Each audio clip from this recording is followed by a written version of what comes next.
And in the latest, Civil Aviation Ministry has briefed Prime Minister Narendra Modi on the IndiGo chaos. Prime Minister's office is in contact with IndiGo CEO, pressing for early restoration of full services and operations. Sources say IndiGo will face heavy penalties for these lapses that have been committed and non-compliance of regulatory norms. Sources further mention IndiGo CEO has sought 10-day time to resume normal operations. IndiGo also requests relaxation of FTDL norms, calling it too rigid.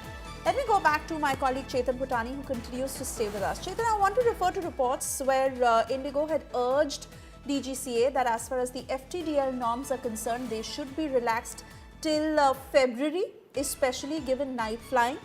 Now they are saying that operations will stabilize by the 15th of December. Is IndiGo over-promising at this point? It was in today's newsbreak an hour earlier that the Prime Minister Modi, in fact, has been briefed by the top officers of the Prime Minister's office, and of course is in constant touch with the CEO of IndiGo, Mr. Pieter Elbers. In fact, the PMO officials is pressing to restore its schedule at the earliest.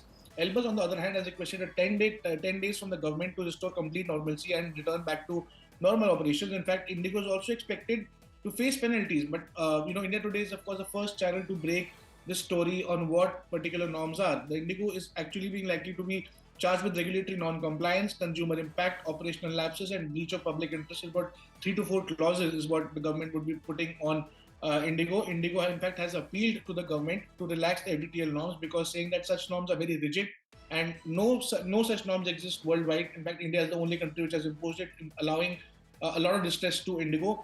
The government has in fact emphasized that we'll talk about the penalties and of course later, but passengers and on-ground staff should be sensitized enough to deal with senior citizens, ladies and children accordingly, and relief should be provided as soon as possible, and normalcy must be restored at the airports as soon as possible, and then probably the investigation will carry on. But yes, the government's focus to the airlines, the message to the airline is that restore normalcy as soon as possible and get back to what you're doing immediately. All right, Chetan, many thanks for those details.